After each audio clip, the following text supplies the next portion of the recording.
Good afternoon, ladies and gentlemen. It is your boy CIZZY, you dig, live action, Kansas City, Missouri. But y'all already knew that we are back again with another episode of the Culture Talks podcast, the Culture Talk Show. However you want to say it is however it's gonna go. You dig what I'm saying? And I'm not a rapper, but I'm a rapper though. Listen, I'm back again with another episode. I tell you guys every single week, every single Friday, I'm like, hey, next week I'm gonna come back with a fire guest, and I've yet to lie.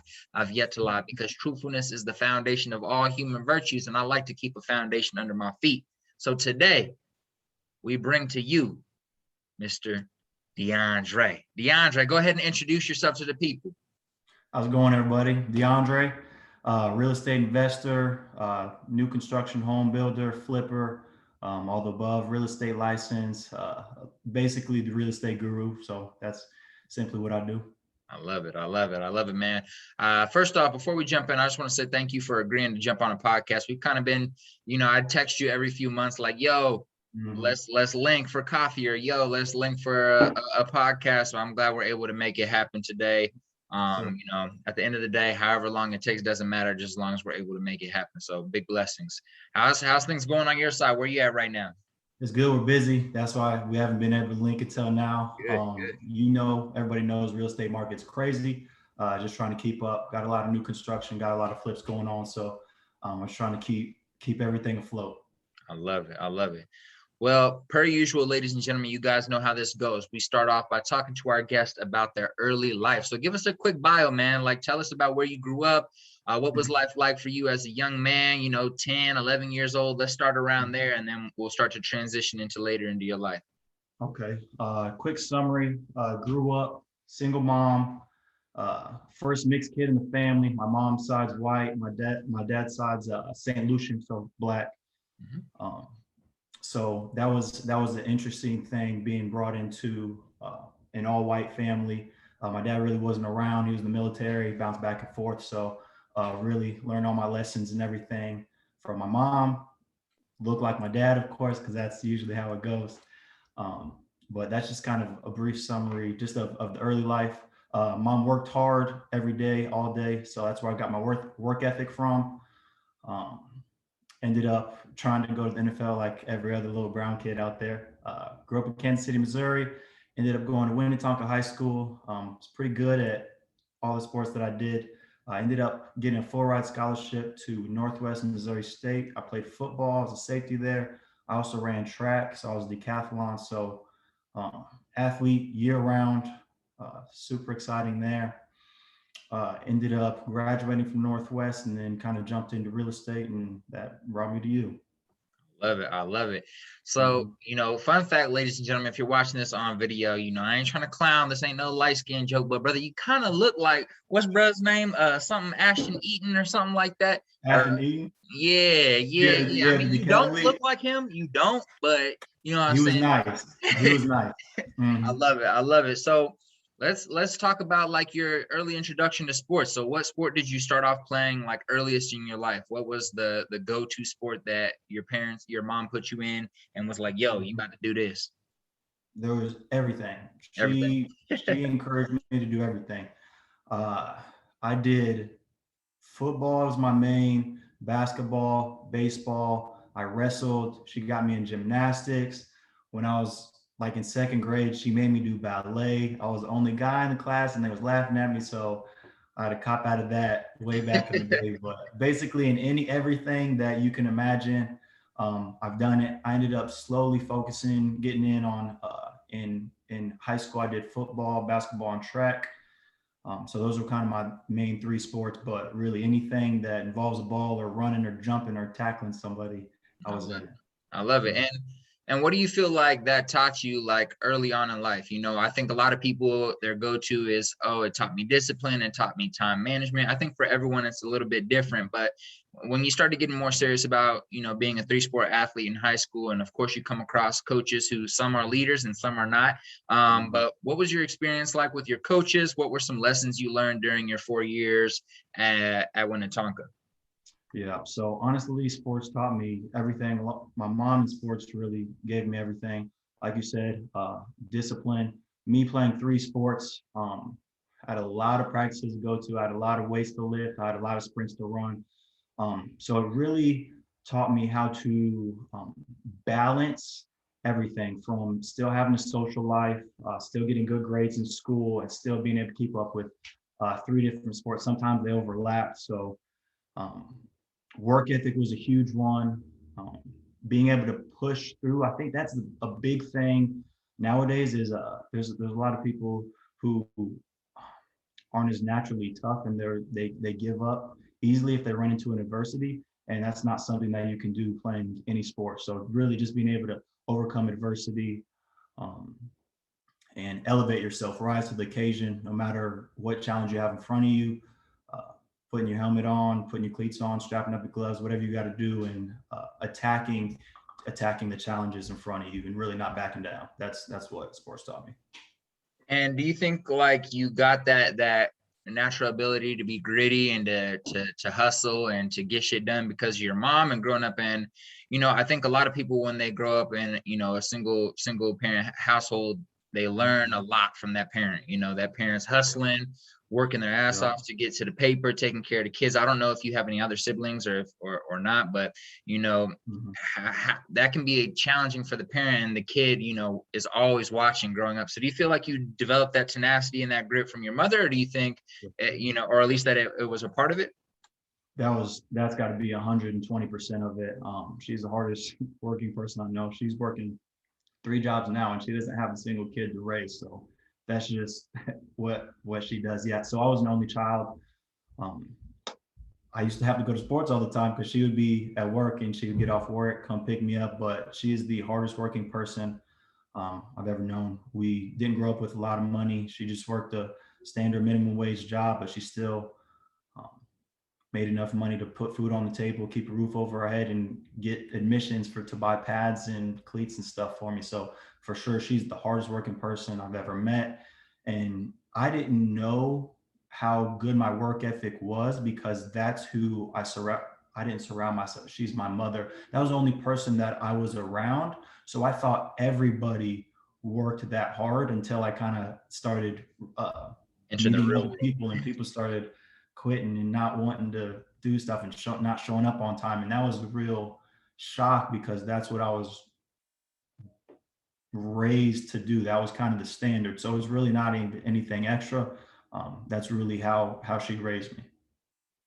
How did you deal with that though? Especially, as you're getting older, you're entering into college. Sometimes college athletes, they may get a full scholarship, they may be talented at their sport, but may not be actually committed to the grind. They may have got there just purely off talent. So how did you deal with, teammates in high school or teammates in college who really weren't about that hustle and about that grit? Did you try to separate yourself from them? Did you try to encourage them? What were those interactions like for you? Because I know for myself, coming around, being around friends who aren't interested in, hustling or being focused or, you know, trying to go down a certain path, or they don't have a direction, it's very difficult for me to be around them after Mhm. trying to inspire them for a little bit, and then they're not listening. So you just like, all right, Mhm. F it. So how did you deal with that, and how do you deal with that today as well? So I've always felt like a natural born leader. I've always had good ideas and been good at encouraging people to kind of follow those. And again, I didn't know anything else but hard work. So that's how I behaved. I tried to get as many friends as I could to do that. I kind of hung around a clique that was pretty tight. We worked out and did 1,000 sit-ups every day so we could have abs for the pool back in the day. So I ran with a pretty cool clique that was pretty hardworking for the most part. But as we got older, um, we were going to different camps, and more coaches were talking to me and stuff, and they're like, "Hey, like we know these are your homeboys and whatnot, but you're gonna go farther than them. Like you're different than the guys you're surrounding yourself with." And I really didn't know what that meant at the time. I just kind of kept my head down and kept working. But slowly, they would fall off. They would end up quitting sports or missing practice or this and that. It never really discouraged me. I kept doing the only thing I knew how to do. Um, I don't want to say it was tough because once I started hearing that I was going to go different places, I just kind of had the mindset and I had a focus that I was going to make it. I wanted to go to the NFL. That was my biggest dream. So I'm like, I don't care what anybody's doing. I'm going to stay focused. I will ride. One of my favorite quotes is, "As you rise, you shall lift." So I did everything that I could to help my boys out. But if they weren't really with it, I didn't really discourage me. I didn't let that really alter our relationship. I just ended up staying focused on my path. I wouldn't be going to parties. I wouldn't be doing anything like that. I would take care of my business first. If you wanted to join, you're more than welcome. I'm gonna help you as much as I can. But if not, we'll end up going our separate ways. So that was just kind of throughout high school. And then college, same thing happened. Uh, the hard workers kind of separated themselves from the guys who were just kind of naturally athletic. And nothing's better than test of time, because hard work is always going to be the thing that separates you from a whole bunch of different people. So again, a lot of stuff started separating. Nowadays, I got about 3 or 4 really good friends that are all real estate investors. We're all entrepreneurs. We're all making good money and have healthy relationships.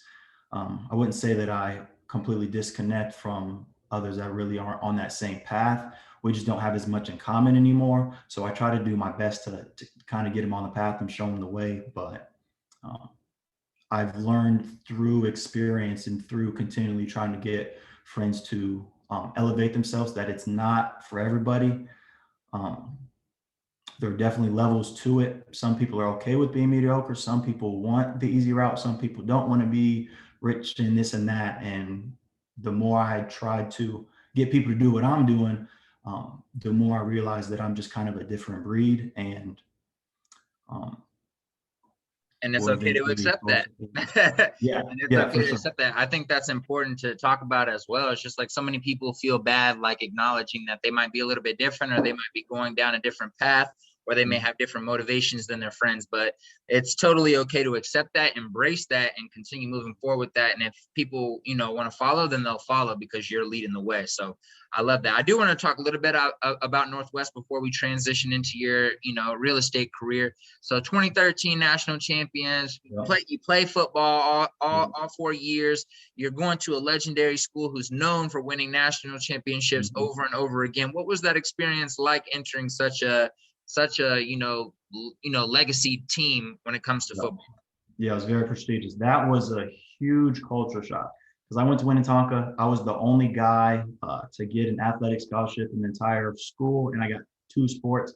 So our culture really wasn't a winning culture from high school. We had good athletes, and we ended up winning a lot of games my senior year, but we didn't breed champions, and that's the biggest thing. That's why I chose Northwest.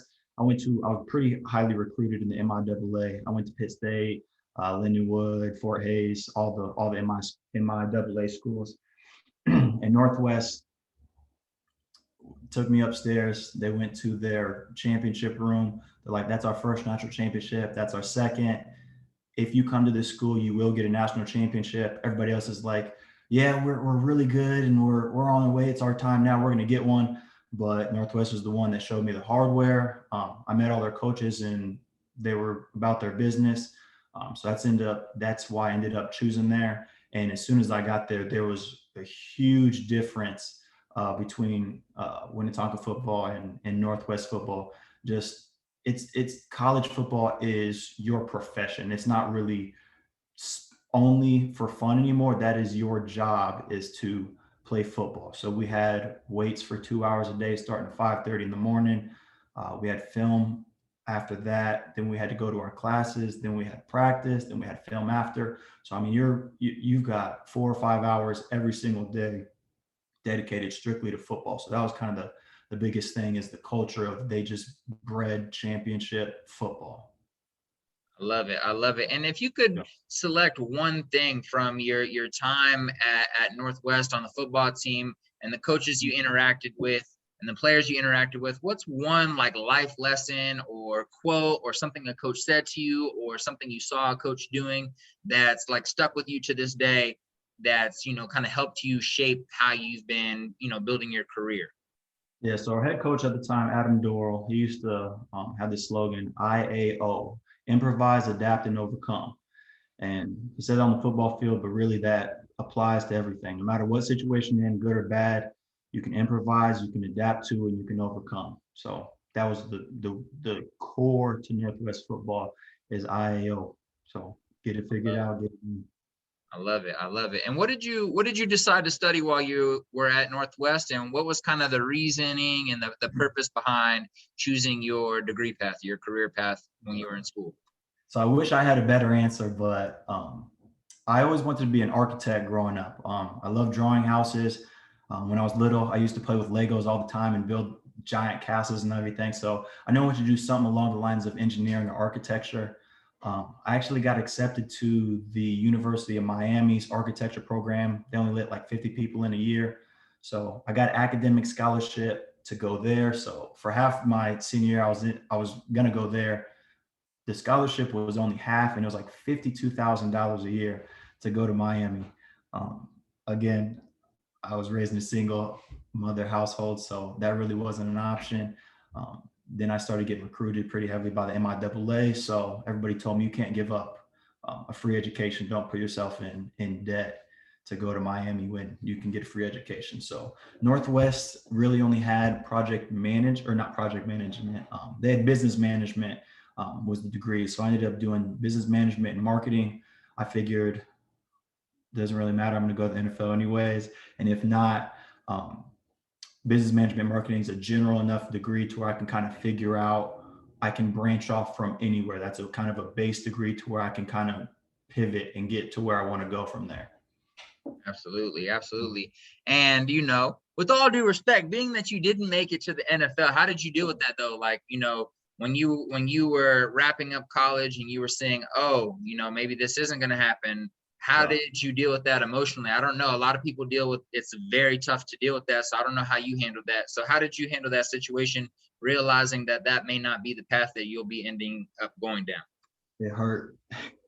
It hurt bad, man. I'm very blessed to say that that's probably one of the lowest points in my life is that I didn't make it to the NFL, because I mean, there's a lot of people who've been through a lot of worse things than that. So I'm for sure blessed to be able to say that that's one of the worst things that I've been through. But on the same hand, that was one of the best things that happened to me, because I was forced to find out who I was. I was good at so many different things, but since I was good at football, I just kind of thought that was going to be the coolest, easiest path. And that's what I was going to do. So I kind of defined myself as an athlete. So once I was done and over with that, I kind of had to find a new identity. That didn't come easy. It took a couple months. Once I was done with football, I had a lot of deep conversations with a lot of close mentors and friends and family. And I just kind of slowly figured out what I wanted to do. I tried everything that I had any interest in. And slowly I've landed into project management and building houses. And I knew I was going to be great at something. I thought it was football. That's not what it was. Fell into building houses, and I'm even better at that than I was at football. So I'm extremely blessed. But I think the biggest thing that allowed me to find myself was I didn't let it discourage me for too long. I was sad for a little bit, but I used all of that energy to find something that I was passionate about. I didn't slow down. I didn't uh, stop. I kept my momentum and pushed forward and found something that I was passionate about. I love that. I love that. Ladies and gentlemen, that can be you too. But no, in all seriousness though, I love that, because so many people struggle to find their identity after high school, whether it's because of sports, especially for a lot of young Black men who are finishing up their life as an athlete, and they're like, wow, okay, maybe the NFL is not in, or the NBA is not there, or the MLS is not there, or going overseas to play pro soccer is not there. What am I going to do now? And they spend years and years trying to figure that out. So if you could suggest maybe one thing that people should do, maybe it's a book people should read, or questions they should ask their friends and mentors, what's one thing you did that you can kind of remember really helped you kind of rebuild build your identity and go down this path of project management and real estate investing? Yeah. So once I got the news with that, um, I doubled down and there's some called Ty's 67 Steps. Ty Lopez. He's not as enjoyable as he used to be, but back out when he was starting out, he was a little bit more humble. He had this program called Ty's 67 Steps. It was like $67, 67 days worth of different lessons. Um, and I learned a lot of different stuff from that. From that, I then branched off, started reading some more books because that was one of the lessons. He's like, all these millionaires read X amount of pages per day. They're doing this and that. So I'm like, okay, well, that's where I want to get to. So that's my next step. So I started reading a lot of books. I read Rich Dad Poor Dad, which is a staple for any real estate investor ever. Then realized how you can make a lot of money and really build an empire in real estate. So then from there, I kind of reversed engineered. Okay, well, I want to be a millionaire. All right, from there, I'm going to read my books. I'm going to be a real estate investor. Okay, from there, what do I need to do? Okay, I'm passionate about building houses and different stuff like that. So then from there, I just kind of reverse engineered, applied for a whole bunch of home building positions, got denied a lot, didn't let that detour me. Technically, a lot of home builders have construction management degrees, and I just had a business management degree. So that was why I kept getting a couple of rejection mails, but kept plugging away, found somebody that said, hey, I'll start from the bottom. I don't care what I do.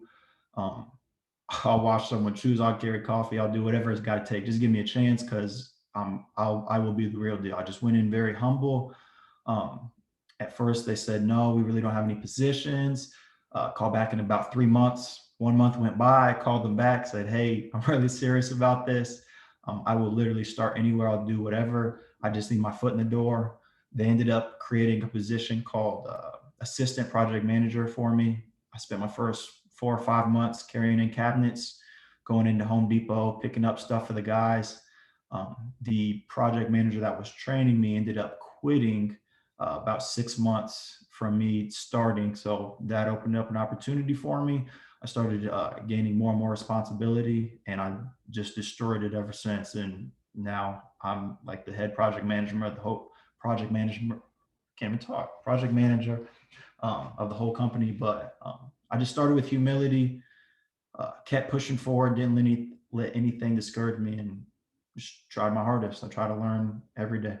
I love that. I love that. And so I believe from my research, you started your first project management position 2015, 2016. Is that correct, around that timeline? 2016, I graduated college in May. I think May 15th, I graduated college. I had my last track meet May 16th and 17th. And then on May 18th, I started my career as an assistant project manager.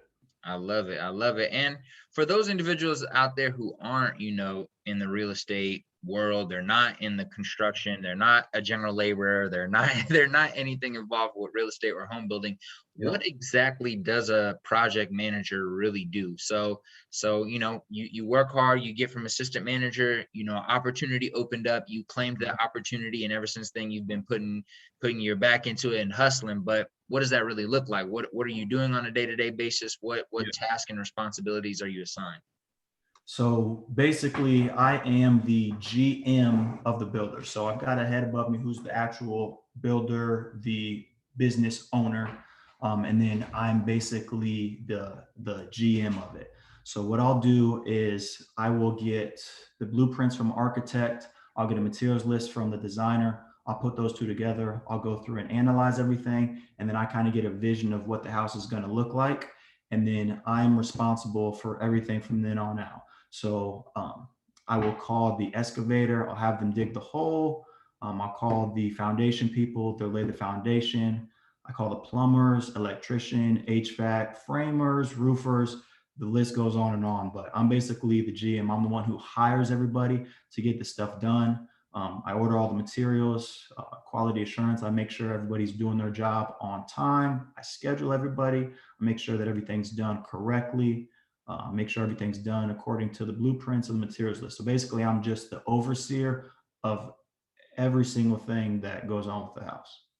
Okay. And so What it sounds like is you are having to communicate and interact with a lot of different people in a lot of different fields. And so that's a lot of different personalities. So Right. what has been, the most challenging thing about your position, when you're communicating with so many different personalities and so many different crews and people in different industries with different attitudes, like how are you handling people and what has been like a key principle that you follow on a day-to-day basis that really helps you manage human beings?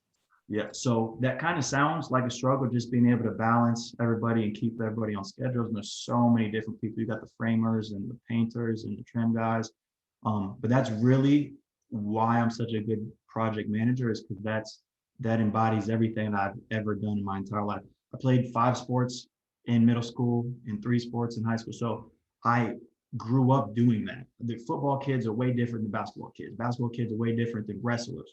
Wrestlers are way different than baseball kids. So I spent my entire life intermingling with different groups throughout, and that's basically the same thing that I do now. Every phase is just kind of a different sport that I end up meeting with different guys. In construction, there's a lot of Hispanic people as well, so I had to learn quite a bit of Spanish too, just because there's one guy on the crew that speaks a little bit of English, but everybody else doesn't speak anything. There's a lot of other project managers that don't care to learn the language or their culture or anything like that, and that's what kind of makes me stand out for the guys, because I'll speak Spanish to them. I'll go with them on the lunch breaks and eat the homemade tamales and all that's different stuff. So I build a lot of good relationships with the guys, and that's my favorite part, is being able to go to different jobs every day. I see different houses in different phases. I talk to different guys. That's the best thing about project management, is there's something different every day. I'm not just typing on a computer doing the same thing over and over again. I love it. I love it. But I also imagine that there is, from just what you're saying, there's a lot of scheduling. So what does your calendar look like? Like, how do you how do you track the timeline of a home building process from the bottom going up? Like, are there any systems? Are there any specific calendars that you're running your life out of? Or is it just Google Calendars? Or like, are you using Asana or Slack or anything like that to communicate with people? Like, what do your systems look like in your day-to-day life to be able to manage your timelines? Yeah, so we have a system called Builder Trend, and it's just a builder software. Basically, it has everything that we need kind of rolled into one. So it has a schedule system, and I can go through and like, okay, well, framing is going to take 5 days, and then after framing, I need them to put the roof on. After they put the roof on, I need to schedule HVAC, and then each individual item, I can link them to each other, and then I can make them 5, 4, 6, 3, 2 days, however long it is. And then if I link all of them together and I move one, everything on the schedule moves together. So Builder Trend is the biggest thing that we use. I have to have a lot of documentation on site too. So, and I take a lot of photos, so we can upload photos to Builder Trend. There's a whole bunch of like PM docs. I got my materials list.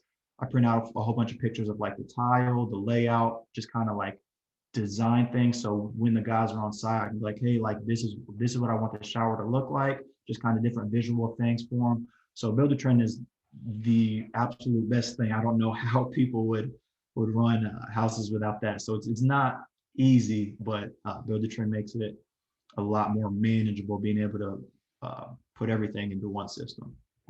I love it. I love it. Do you think that there's anything that system doesn't cover that is a struggle in your day-to-day life when it comes to your projects? Like, if there's one thing that is just a pet peeve that is just always an issue every day, what would that be? And like, what would a solution for that possibly look like? I think that one of the pet peeves is, and it's just a human characteristic, is people not getting 100% done with what they're assigned. So I can be the best project manager in the world. I can schedule you on time. I can get you all the materials. I can get you a perfect picture of what you're supposed to do. But when I leave the job site, there's a lot of things that happen. So when I come back, not every time the finished product looks exactly like the way it's supposed to. So that's just kind of a job of a project manager, making sure that the quality is correct. So pet peeve is getting people to do exactly what you want them to do, but I don't know if there's a perfect solution to that. I've spent a lot of times vetting guys, and we do so much work that I've got some really good subs that I know do good work every time. But the industry is so crazy now; everybody's working for everybody. It's just kind of hard to keep a hold of the good guys and have them do every single one of your houses on time and perfectly on schedule. Absolutely, absolutely. So speaking of builds and the market being crazy, what are some of your favorite spots, or spots that you would highlight in terms of great places to build right now, or that you enjoy building in the Kansas City metro area? So I don't know exactly the coverage that you cover, but based on the areas that you cover, what are your favorite places to build in? Where's the, in your opinion, the best property or the best place to live? Yeah, so we build from all the way up north, Kearney, Liberty, Gladstone, North Kansas City area, all the way south. We got a couple houses in Leawood, Prairie Village. So basically just the general Kansas City area. One of my favorite builds was right off the plaza, um, off of Westwood Park. That one was a super, super cool modern build. Um, we kind of just go wherever the clients are, because clients come in, they're like, hey, I got a piece of land, I want to build a new house, and then we kind of take it from there. So we don't do a lot of spec houses. Spec houses are where you buy the land and then you build the house and you sell it to somebody. We do more of a custom build, so I kind of go where they already have land.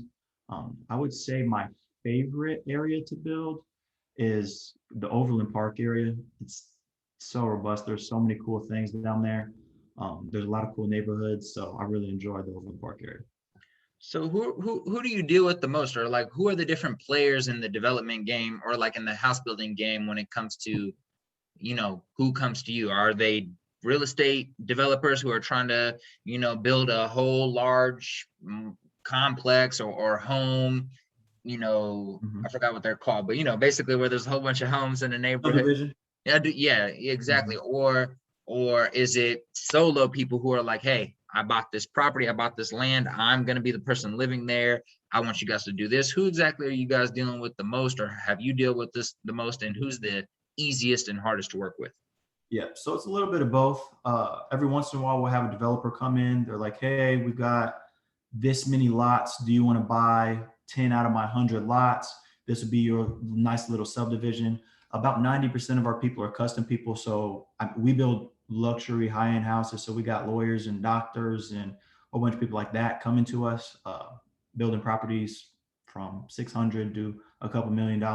So that's 90% of our clients. We do have about 10% to where we'll do a spec house. So there's a subdivision called Eagle Point up in Liberty that we ended up doing. We bought a lot for a model house, and we're building like a $1.1 million house on it. And from there, we're hoping to get more clients that go through the model house. They're like, hey, this house looks fantastic, I want these guys to build my house. So hopefully we'll get a couple new additions in Eagle Point from that model house. I love that. I love that. And just for the people who might be interested out there, what's like let's talk about like the goods that you have to buy. We don't want to talk about the cost of goods, because I know that goes up there and we get too much into the numbers. But when you're building a house, what are the standard things you need from the bottom up? So let's just walk through the foundation till the end build. What are like the things that you're buying from Home Depot and stuff? Like, what do you need to build a home for somebody who's like trying to DIY it? Obviously, don't do that. But if you're not a professional, don't do that. But you get what I'm saying. So you start with the foundation. You got to have somebody there to dig it, get the dirt out of there. Next is your footers and your foundation walls. So you gotta hire somebody to pour your concrete walls. Once that gets done, then you got to backfill. So you got to have the same excavator come back and fill the rest around the foundation.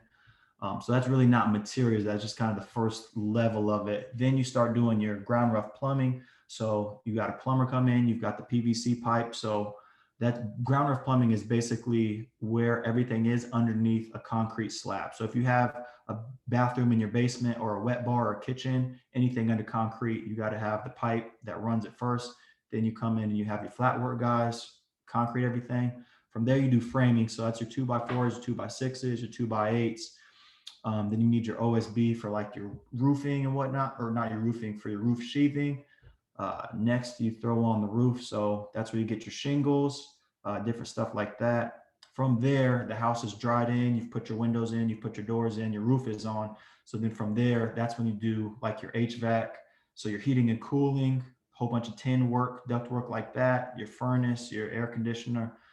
Then you go to your plumbing. So that's when you get your PVC pipe you put in your bathrooms, your tubs, your showers. Then you finish up with your electrical. So that's where, and that's one of my favorite parts because I walk through with the homeowners, like, okay, since you're doing a custom house, like, where do you want your outlets? Where do you want your can lights? Do you want a special light fixture right here? Do you want under cabinet lights? So that's where you really get to customize a whole bunch of stuff like that. From there, then once you get in all of your mechanicals, you do your drywall. So that's a whole bunch of stuff that you get from Home Depot, like your 4x8 drywall that you can hang. Once you mud and tape that, you go to trim. So you can put in your doors, you build your closets, you build your trim around your windows. Then from there, you go to paint. So you get to pick out your pretty colors. You can see in my background, this is actually a house that I just built. I finished in August, and I actually designed the blueprints myself. I was the builder on it, and I did all the design in it as well. So Wow, I that's like, amazing. I got a whole bunch of like accent walls and stuff like that. I wanted to keep it custom. So I got a whole bunch of cool stuff. I'm actually getting a professional photo shoot done probably by the time this comes out. So we may end up being able to link a whole bunch of the photos I would love of the to. house to it. So That's beautiful. yeah, I would love to do that for sure. it's cool. But then you go to paint. Then once you get to paint, that's when homeowners really get to pick out the cool things that they want from Home Depot. So you start with tile. So you go through, you get to pick out your tile. You can mix it up. You can do kind of a traditional. You got to pick your grout. From there, that's when you get to do your finishes. So your countertops, your cabinets, uh, your finish electrical stuff. So like your ceiling fans, your light fixtures, plumbing wise, you could do your kitchen faucet, dishwasher appliances, little different stuff like that. And that's really just kind of comes to the last part of the building process. So you guys really do it's truly a custom build. So there's no like, here's the standard house built. This is what you're gonna get. You can choose the color of the painting, but that's pretty much it.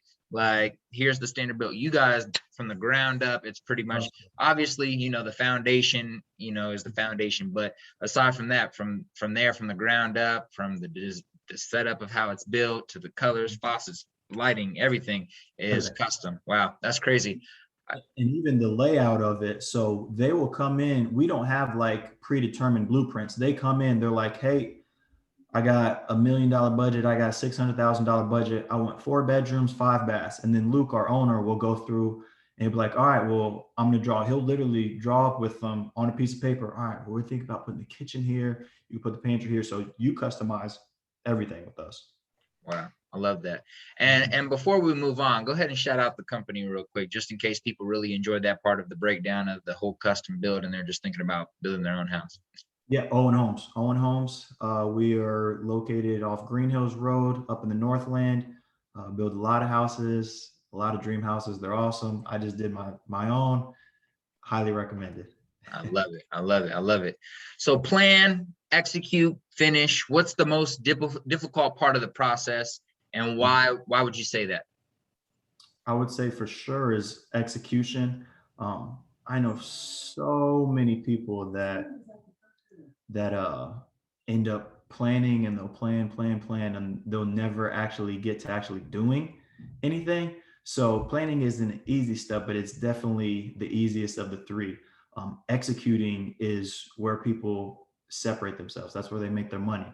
Um, Having a good plan is one thing, but being able to pull it off and execute it is completely different. That's what takes day in and day out work, dedication. I can kind of relate it to like a New Year's resolution. Like, you can come up with your resolution. It's easy to come up with a plan, but who's in the gym in February and March and April and May? So really execution and nailing down what your plan is I think the hardest and the most important part. And then finish, as well as is a good part of the process. But if you build up enough momentum while you're executing, you can get through the finish no problem. I love it. I love it. I love it. And I love how you relate everything kind of back to sports, because at the end of the day, based off of people's backgrounds, that's how you're going to frame your future. So you're always going to frame, maybe you were in ballet, maybe you were in football. So how you frame, your day-to-day life in regards to what you're going about with your career, your relationships, often is going to come back to what you were raised on and what you know most about. So having your playbook and knowing your plays and running your plays on a day-to-day basis and practicing those plays behind the scenes and listening to the coach, which is whatever your mentors or the books you read and things like that. So I love the way you related back to that. So let's transition into investing. Let's run us your, the first time you got into real estate investing. What was your first investment? What's your favorite investment? Let's start there. So the first investment we did, I had a partner for my first one.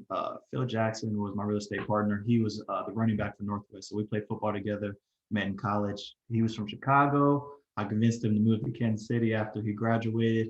So we started a little company on the side and started trying to flip houses.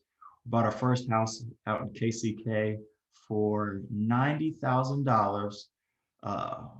So I was working for Owen Homes at the time, so I knew the construction process. So that wasn't really the hard part. We wanted to spend 20,000 was our budget. We ended up spending 30,000 because that's just what happens in real estate investment. But we ended up selling it for 150. So I think we took away like $20,000 after the interest and the real estate fee, and we did the flip in about 2 months. So we thought we hit the gold mine because we were used to making like $30,000-$40,000 a year. We just made 20 grand in 2 months of work, and we kind of just fell in love from there. I love it. And let's start there. So let's talk about what do somebody's a newbie, complete newbie, and they're like, yo, this is pretty much everybody that's 20 years old on the internet right now, right? So they're like, yo, I got $15,000 and or $10,000 and a full-time job, but I want to flip a house. Can you walk us through the process? What do they need to do? What websites do they need to go to? Like, just walk us through the full process, or at least through your full process when you guys got that property. The first thing that you need to do is get an education, not school education. I think that's one of the most overrated things. I am a college graduate. I did my thing. I learned a lot of vocabulary words and a lot of cool stuff like that. Graduated with a very high GPA, this and that, but it really didn't help me as much as I thought it would in life. Everything that I've learned has been from the companies I work for the people I'm around, from the podcasts that I listen to, really just self-education. So honestly, my last 5 years post-college, I learned about 3 or 4 times as much as I learned in college. Not dissing college or Northwest or anything like that, but your true education will come outside of the books, really. So number one, get your education, as in listen to podcasts. Biggerpockets.com is the goat of all goats when it comes to website. They got a podcast, they got a YouTube channel. They have like 500 episodes now, so they've been doing their thing for forever. They made a lot of millionaires through that. So Bigger Pockets was a big one that we ended up doing. I also ended up just meeting a lot of real estate investors. So we were graduating college at 2021, and we looked up, there's a place called Maury, which is in Overland Park, and it's Missouri Association of Real Estate Investors. So we would end up going to this meeting, and it's just a meeting of hundreds of different real estate investors in Kansas and Missouri. And there'd be a whole bunch of 60, 50-year-old white dudes and their wives, and it'd be us two 20-year-old black guys. And they were like, what are you guys doing? We're trying to learn how to flip some out. We're trying to make some money. They're like, damn, I wish I was here when I was 20 years old. I wish I started back then. We're like, yeah, like we're about it. So we're just surrounding ourselves around people that are actually doing it. That's the most dangerous thing that you can do, is surround yourself around a whole bunch of talkers who say, oh, I'm gonna do this, I'm gonna do this, I'm gonna do this, I'm gonna do this. There's a lot of people that do that. I still talk to people now. They're like, oh, I'm gonna flip a house. I'm like, all right, well, I've flipped 20 houses this year. So just just getting in the realm of what you want to do, even if it's not just real estate, just whatever you want to do, find somebody who has done it and hang around them, provide value to them, help them with whatever you can, and then they will then give you some knowledge and that'll help build you up. So number one, get your education, figure out, um, talk to lenders. That's a good way. Like investment groups like that, you'll meet a lot of lenders. You'll need to meet a whole bunch of wholesalers. Wholesalers are the guys that are actually talking to the homeowners. They're getting the property under contract that then sell it to you. So you need a list of lenders, you need a list of wholesalers, and you need a list of contractors. So there's a whole bunch of general contractors out there, people that are going to actually do the repairs on your house. That takes a little bit of vetting. There's a lot of people who are overconfident and think they're really good at fixing houses, and they end up not being great. So that takes a decent amount of work, and there'll be a lot of mistakes that you make there. But getting a list of them, and then probably the last person is real estate agents. They're a very important part of the puzzle as well. Those are the people that know what's going on with the market. They know how much you're going to be able to sell the house for. They know what the market's looking like. So the list of wholesalers, lenders, contractors, and real estate agents. Once you can kind of associate yourself with them, then you'll find yourself getting deals, getting them done, and getting them sold.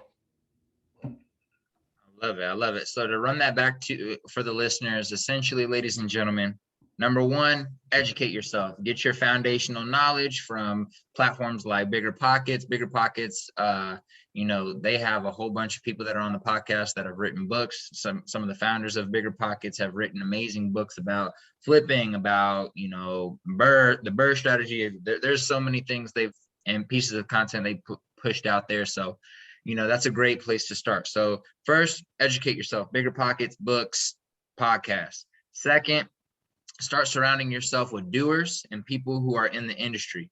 The more people that are doers that you're around, the more likely that you're not going to keep talking about it and you're actually going to do it, because you're going to be around people who are pushing you to do it. In that same space, you're going to be working on number three, which is building out your network. Building out your network of real estate agents, your lenders, your wholesalers, and your contractors.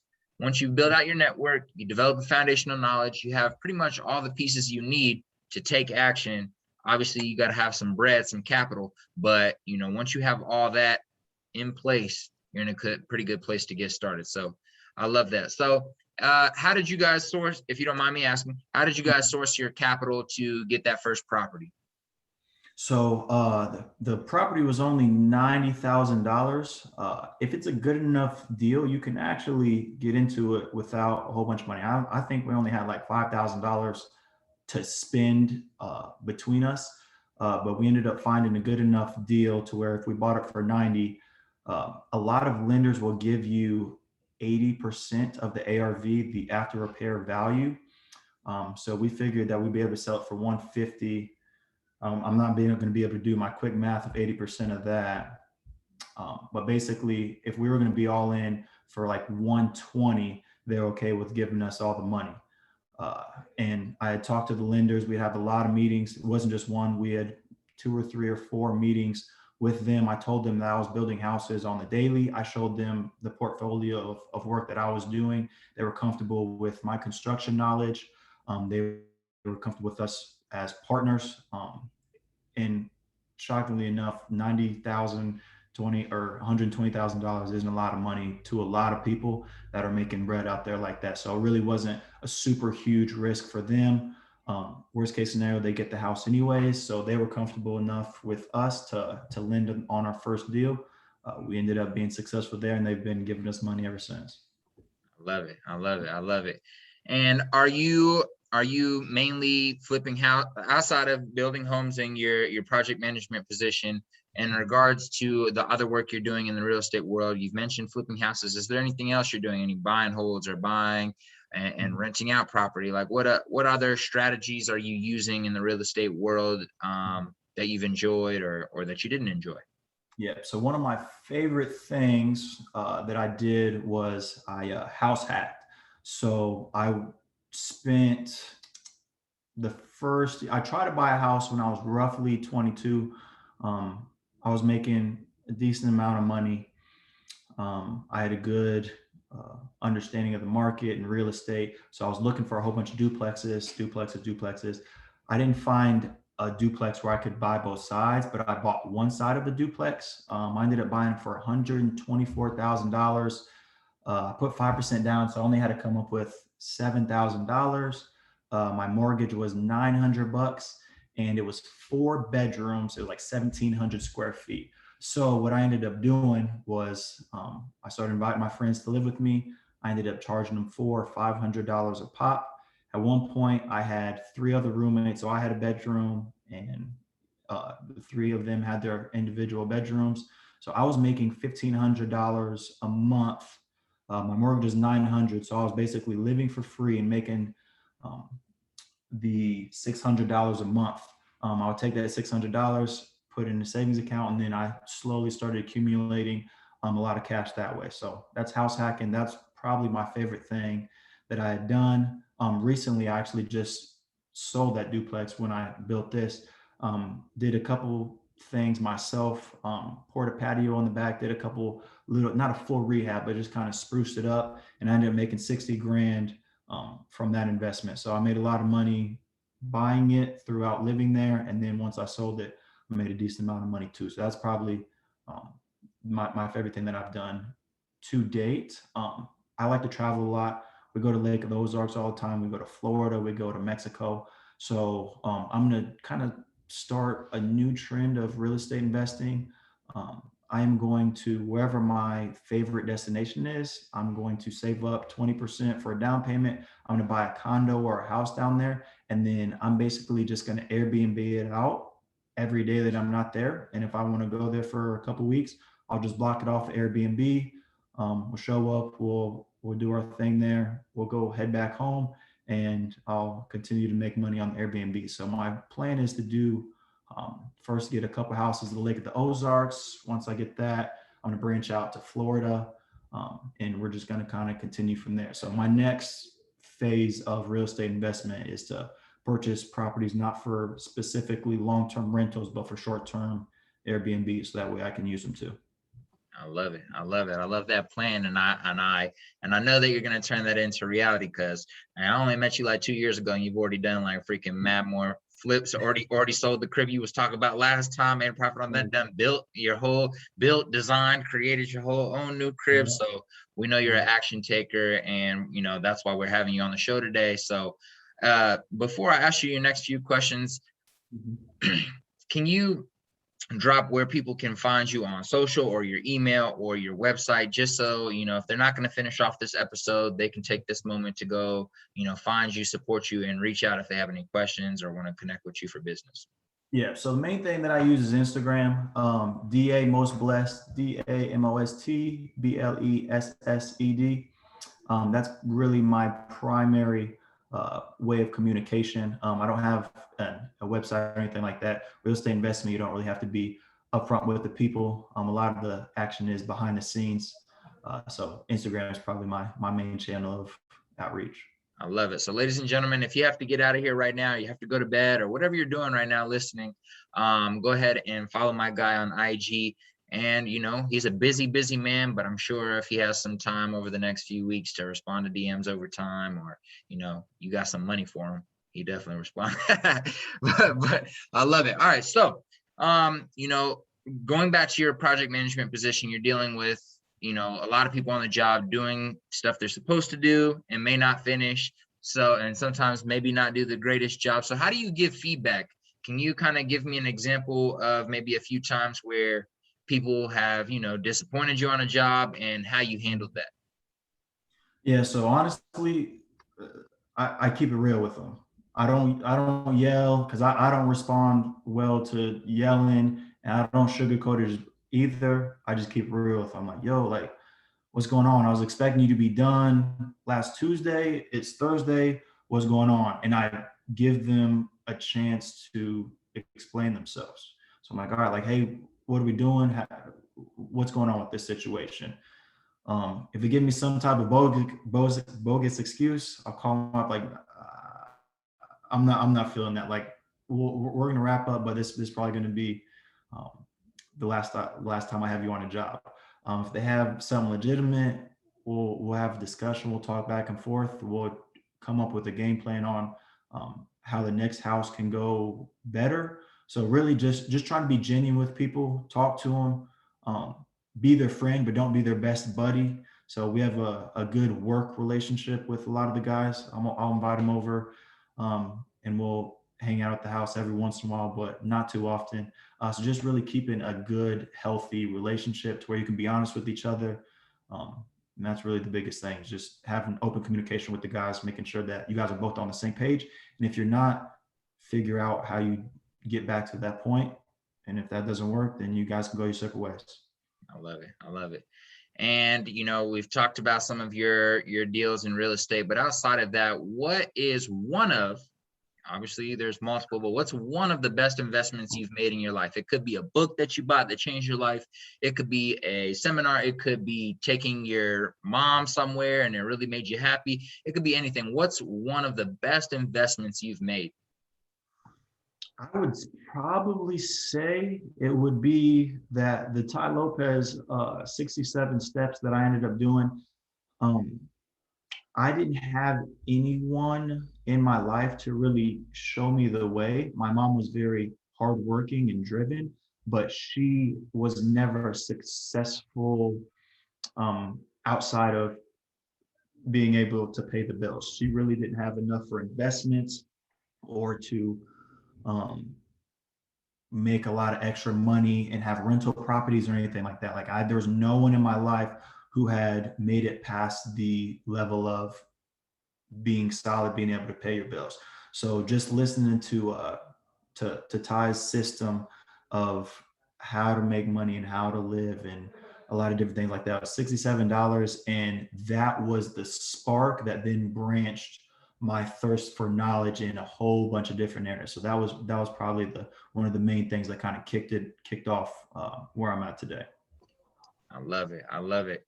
And I have one final question for you before I say that, I just want to say I really appreciate you jumping on the episode today. I really appreciate you making time. I know you're a busy guy. People are watching this like, he's young. How busy can he be? Believe me, my boy is busy. He hustling. He out here. He's in the I'm streets. busy. He may have a large earring on one side and a small earring on the other. But listen, he's still fresh and he's still hustling. But I really do appreciate you jumping on today. I think this has been a dope conversation that people will enjoy. And with that being said, before we sign out, it's your last day on earth. You're 110 years old. Your great grandkids are sitting at a table with you.